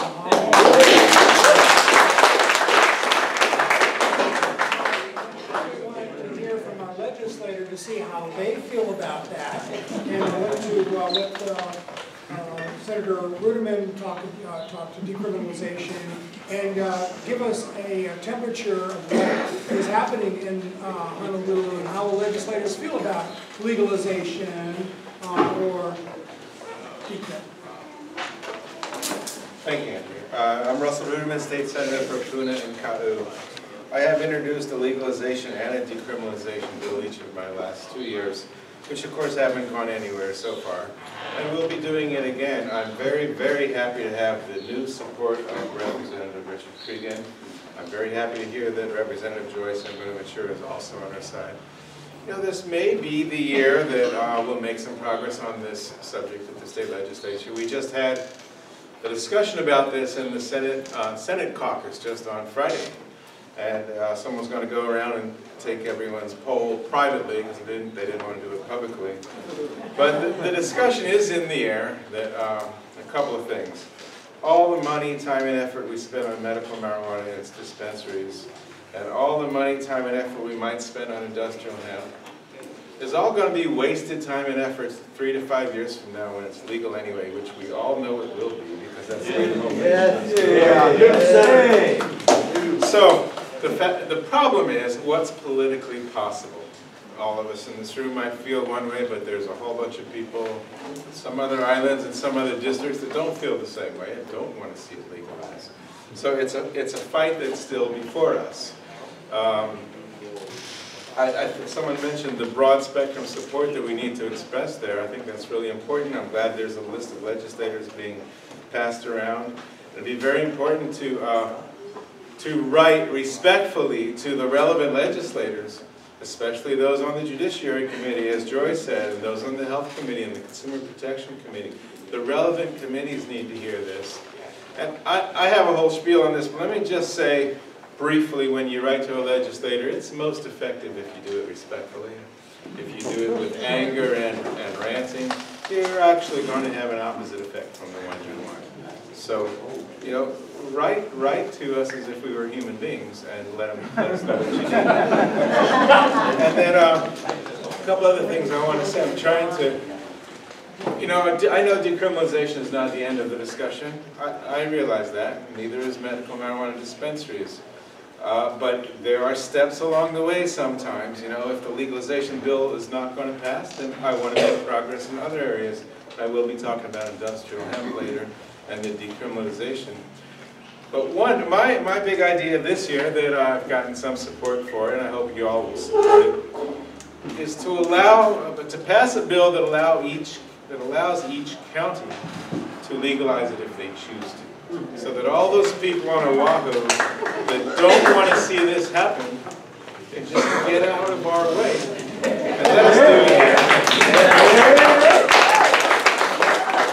And I hope that you'll support that because, I mean, whichever county goes first, we're going to see a tourism boom, a tax increase boom, and everybody else will follow suit, of course. But even if not, it is a way, it's under the rubric of home rule, and it's perhaps much more possible than getting a statewide legalization effort. I think Maui and Kauai and the Big Island will be just as interested as the Big Island, but the opposition is really on Oahu, and we have to face that political reality. Now, my colleague Representative Cregan is in discussions with people on the House side about maybe legalization should really be on the table now. And I'm really happy to hear it because in the last few years, the sense is that the Senate would be ready to do this, but people in the House have blocked it. I'm not going to blame Richard for that. But he's our foot in the door to make this happen, and he's speaking to the Speaker and other high-level people to try to change that discussion. So who knows? Maybe that miracle can happen this year. Meanwhile, there's all these other fronts, some of which we'll be talking about later, to make progress on the issue. That's my big idea. I hope you guys will all support it, and I'd like to hear what my colleagues say.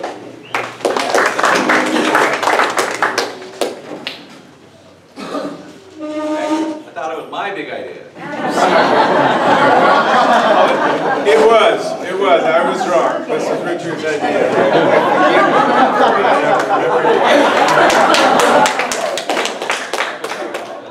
No, okay. So, no, Russ and I agree. We've had this, we discuss this all the time. So these things are meant for both of us. So it's clearly both our ideas. I have spoken with the Speaker of the House about this, and I said to him, well, Joe, the whole state may not legalize it, but I think the Big Island would. So I said, could we have a framework where we just set up a framework for legalization, and counties can individually opt in to legalize or whatever they want to do, individually.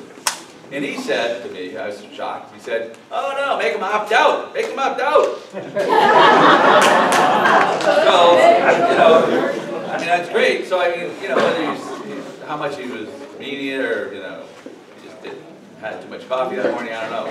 But, the point is, he does support the idea and the idea that of home rule, that individual counties might have a different opinion and a different voice, and that voice should be honored. And I think that that's what Russell and I were going to push. That even if legalization would just, for a lot of reasons, okay, the individual representatives on Oahu might support it, but their districts may not, and so they realize they'll get reelected if they support it. So they're going to back off, even though individually they believe in it. Okay, and that's just the reality of politics. So you can't expect the Oahu people necessarily to support legalization at this point in time. However, they're not going to oppose us doing it here. Okay? So I think that is, our fallback position for legalization and decriminalization. Although I think decriminalization could be statewide. I think the legalization part could be for this island, and I think that's something we should push not only with us, but with our county council, because they will also have a big point, and with our mayor. Okay? So going forward from this day, let's get out there, talk to the county council, talk to the mayor, get some stuff in the papers, legislative editor, things like that, pushing this idea of home rule and island-specific rules on legalization. Okay, thank you. Is there anybody who wants to also speak, even as speakers, panel, would you like to say anything on legalization, one of you? Sure. Cool. Hey there, aloha. Roger Crucio.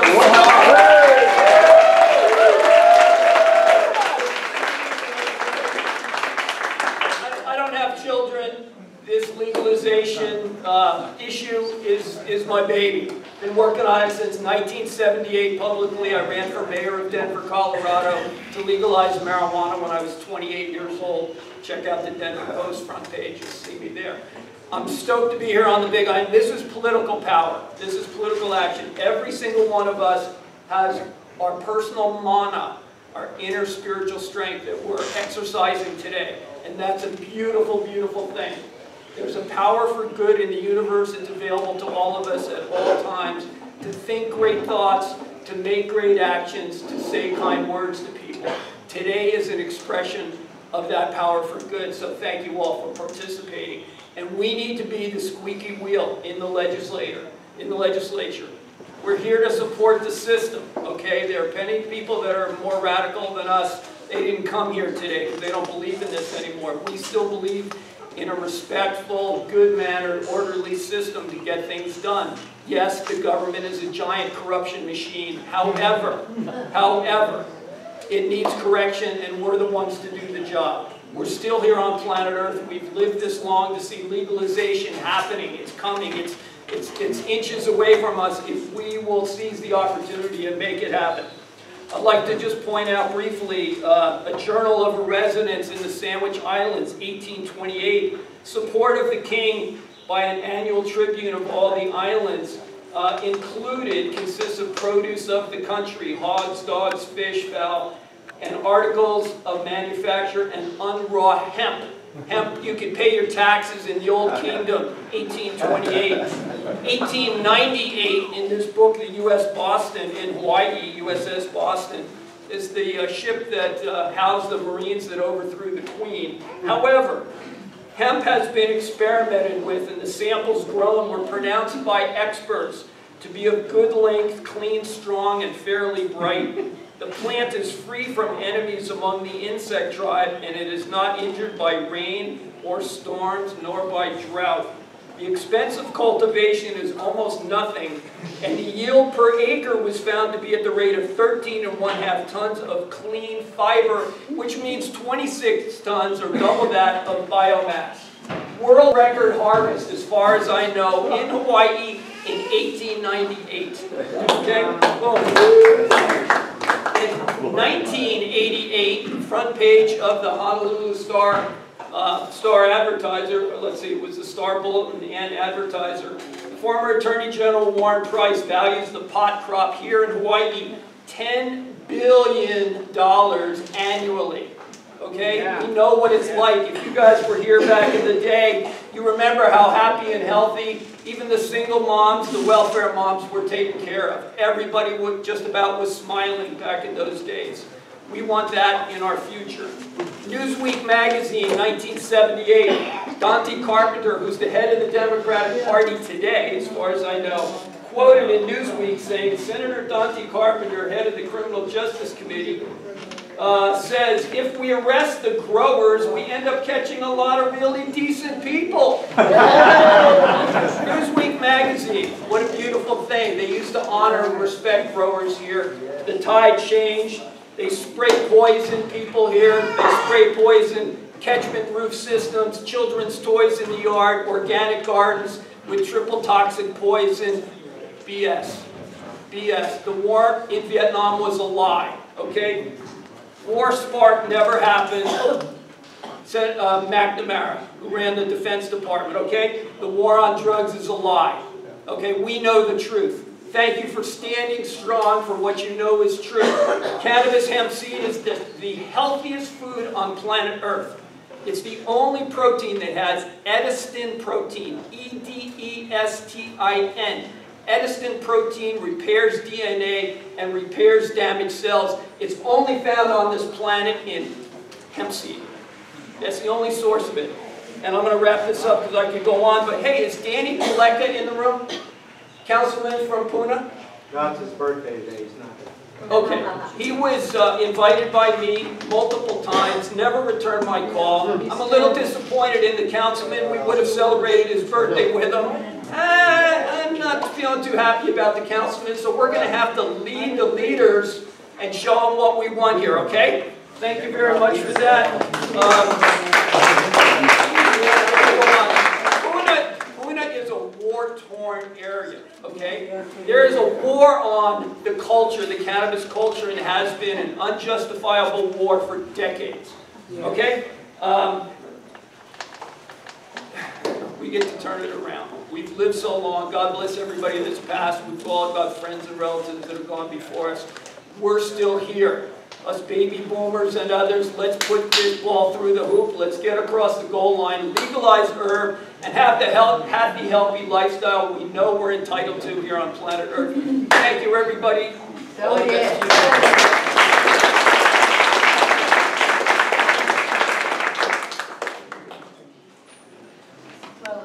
Hard to see the same thing after my beautiful husband. He's dropped probably 20 pounds since he's been out of prison the last couple of months. He got into an accident. You saw him today. From all that ink slime in the prison, which is at the airport. I don't know if you all know that. With no outside facility, 7 stories high. It's right there when you go on to Hawaiian Airlines. There's that white building. That's what the prison is. Honolulu Airport. Honolulu Airport. Please Had some challenges sleeping myself last night. It's been over, close to 5 years that we've been able to smoke. Or for me, just having cannabis to have a good night's sleep has been challenging to go on heavy chemicals now, medications to sleep. These are the things that in the war on our people. I mainly want to express to you, as many people have already said, legislation is coming up. I was in this room for voting, and I sat here trying to vote in November and wasn't allowed to, even though I was told that I could vote.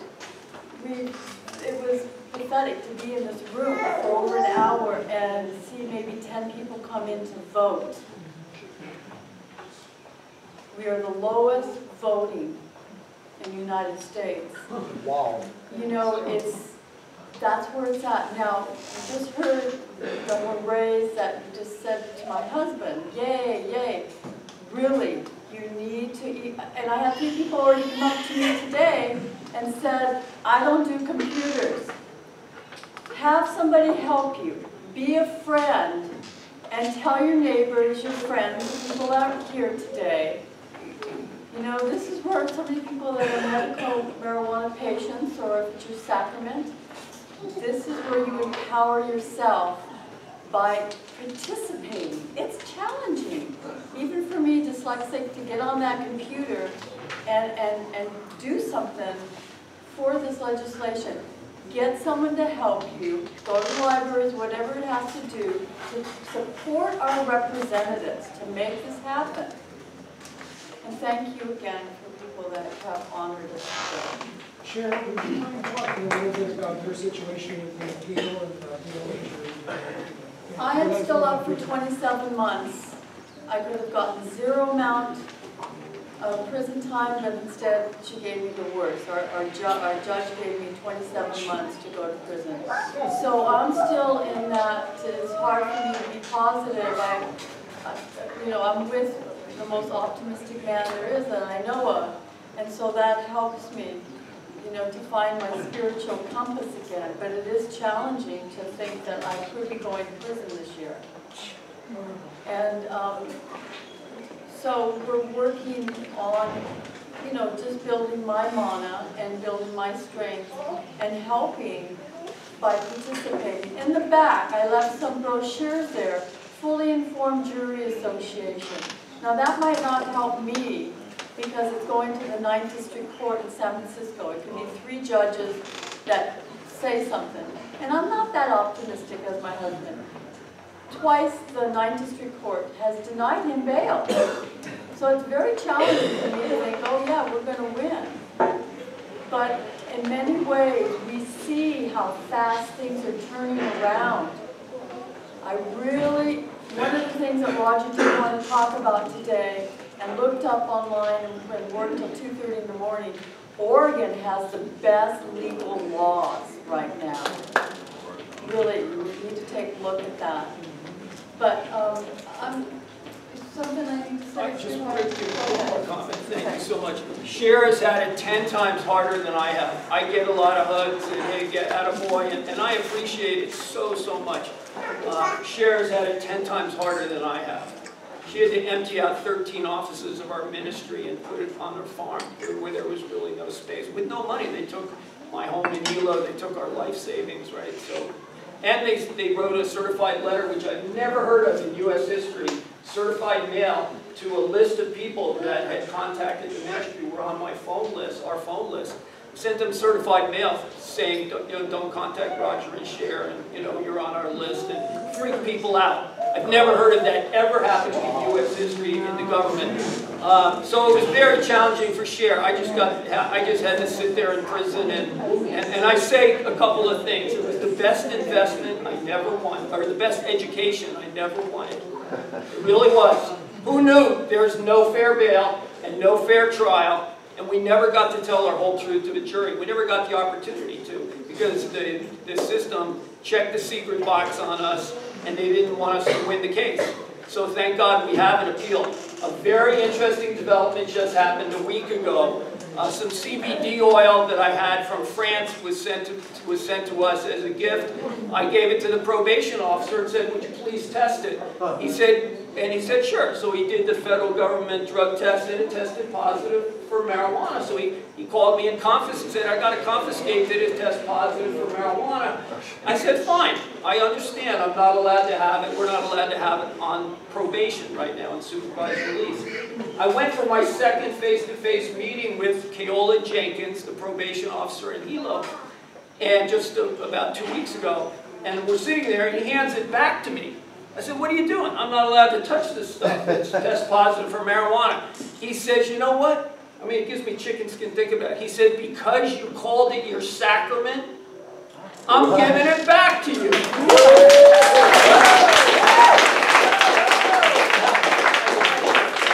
What, am I hearing angels playing trumpets in heaven or something? Is this a magic moment, or are you sabotaging me? And he says, I think your religious rights are being violated. Wow. And he's going to call for a federal court hearing with our judge, Leslie Kobayashi, over in Honolulu in the next month or two, where we get to put this issue on the table again, which is a great development. I'm stoked about that. So we're still going. We're happy to be here. Thank you all for supporting the cause and for being kind to Cher and me.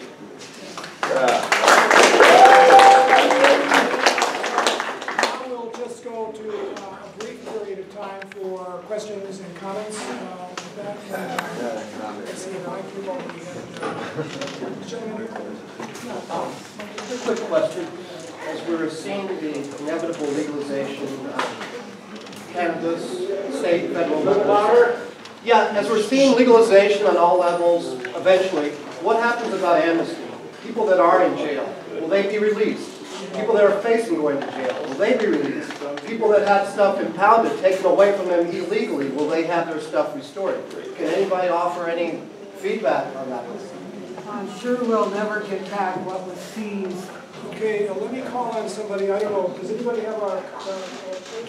Do we want to answer this question? Sure. I think we should answer your question. If anybody has any idea. I don't know how many people in Honolulu or in Hawaii are currently serving time on a marijuana-related offense. And Raphael might have that number. I know there are a lot of arrests, but arrests don't necessarily mean the person is currently doing time. What should be done is that there should be an automatic revocation of their criminal record for everybody.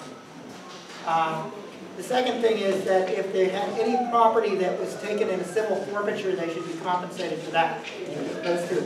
You can't get back your time in jail, but you should be able to be released from jail if you're currently serving time. But getting out of jail, even when you have a legal right to get out of jail, can be very difficult, as we found out with Roger after his sentencing hearing.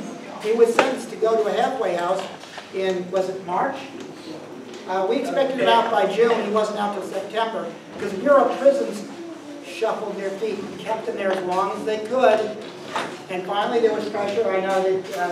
Russell Ruderman stood up. I gotta say, Russell Ruderman stood up for our constitutional rights, and so did Senator Willis Sparrow. Emily Nioli, when she was a councilwoman, and Councilman Kelly Greenwell. The only ones who stood up for my constitutional rights, which is all of our constitutional rights. Thank you. God bless you, Russell Ruderman. A lot of times when we are thinking about legalization, we're not thinking about, oh, why the Fed's going to keep this guy in jail on this 5-year sentence. You know, it came up in my mind because Roger has got this long-term don't touch marijuana business. Well, if we knock out the federal law, which is what he's under, if we knock that out, that should go away. That should go away, because it's a moot point. Knocking out the federal law is not where we are yet. All we can do, all Russell's trying to get is the county, and hopefully the state, and getting it to the federal government to knock them down. We're maybe a little ways away from that, because they're going to hang on a little longer. Okay, let's see. This is tangential to my role here, but an organization that people that are interested in that should maybe check out is the Community Alliance on Prisons. And you know, we work closely with them, but there are lots of really good people here that are. What was that again? Community Alliance on Prisons. CAP, Community Alliance on Prisons. And you know, if you have questions about that kind of thing, about sentencing reform, there are good people to talk to about that. And the director of that organization, Pat Brady, is someone that I know well, and probably people here know well as well. The gentleman in the back. Yes. Yes, you. Thank you. I had a question regarding the Department of Health, regarding medical licenses. Do they have confidentiality policy regarding police or law enforcement? Can I? So we'll need their admin rules aren't finalized yet. The way that it is set up throughout the process. What they've been telling us is the police need to be able to call and confirm that a card is valid, but they don't have access to the list. You know, so the police can say, I have this card number. I need to make sure that that's valid. Oh, if the police come to your house, then they call the health department and say, right. But what they can't do is they can't get a list of everyone who's a patient and look at that list. And also, according to my understanding of that, there is confidentiality guaranteed. That list cannot be made public. And that's one of the biggest advantages of moving it from the Narcotics Division to the Department of Health is the Department of Health is not concerned with busting people on that list. So they don't start with that list and go try to prosecute people. They're just not in that business. So it's a sea change in how it's handled. Yeah, hi. So, I'm doing my own treatment. I make my own extract. But it's too high in THC, and I don't want to be stoned all the time. I mean, maybe some of you guys are from the other persuasion, but I don't like to be stoned all the time, and I need to get some with CBD, high in the CBD. Is that accessible here? Who do I see? This guy right here? All right, sign that. If I can just make a brief point about home rule. As the senators and representatives have pointed out, hey, you're preaching to the choir over here on the Big Island, and we got enough votes. If I can just get the people in this room, join the collective, go to the county council, I'm sure they would approve any measures we put in place. As Russell Ruderman points out, we're fighting Oahu, people. Everybody over here on the Big Island's all on the same page. We passed the lowest law priority. See, what they're saying they're going to give us in their legislation, we already got. It's called county initiative. We're a home rule state. The difference between a home rule state and a regular state is they got state initiative. We have county initiative. That means the people in Oahu don't get to tell us what to do. Currently, we passed a law that Roger championed, lowest law priority.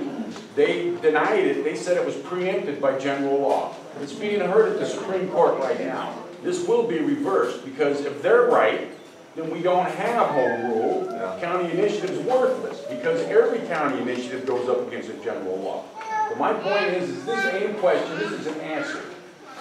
Get the people in this room, sign up to the collective. We'll go down to the county council. They'll vote in anything we got. We already got the votes. We proved that with the lowest law priority. Did we not? We passed by the same votes the mayor did.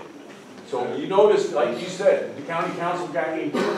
Why? There's no pressure on him. They don't care. We can fix this. Home rule, guys. Join up. Let's hit the county council. Anybody that hasn't had an opportunity to I wanted to ask one more address. quick question. I wanted to ask Roger. How you doing, bud? Remember when I saw you last? We were both getting arrested. I was arrested for trespassing in my neighbor's house that had been vacant for 6 months to use his bathroom in the morning. I got arrested for trespassing. And you guys were all walking into the jail. Excuse me, I think we could, okay, the question is,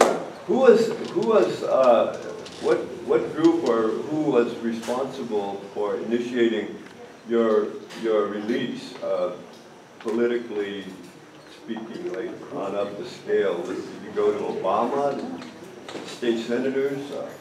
I've served my full term in prison. I didn't get out early.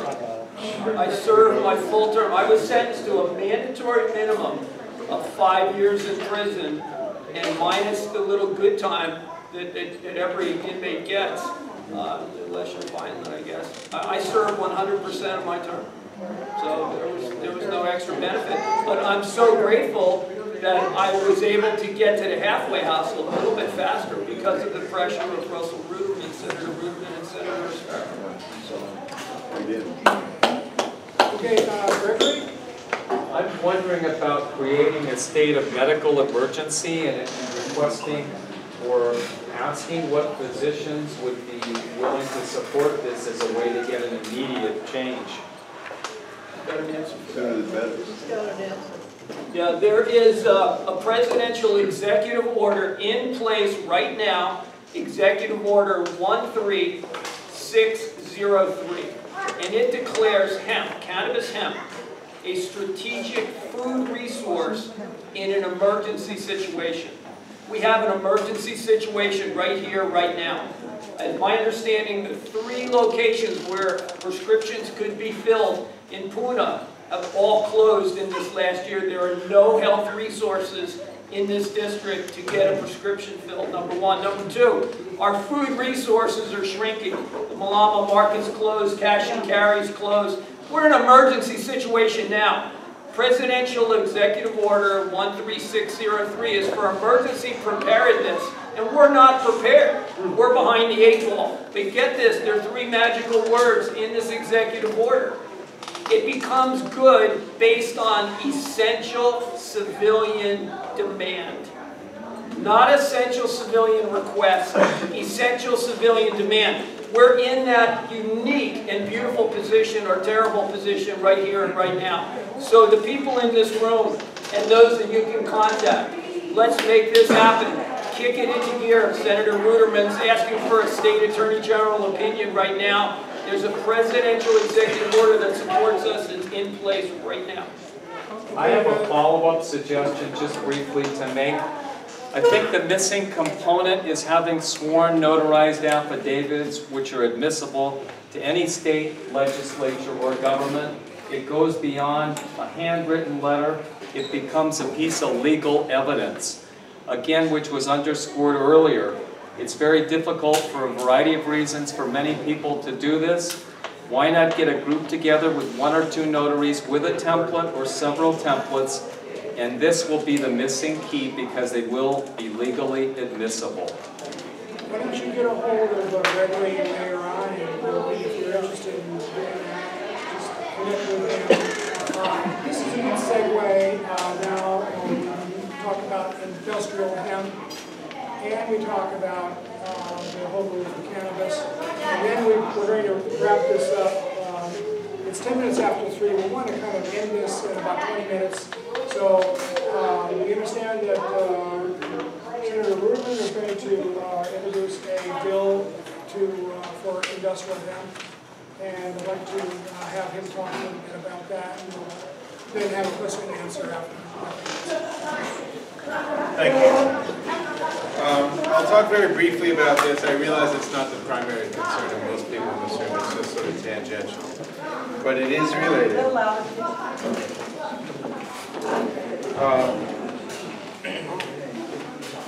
You know, hemp or industrial hemp is one of one of 3 or 4 aspects of the cannabis issue.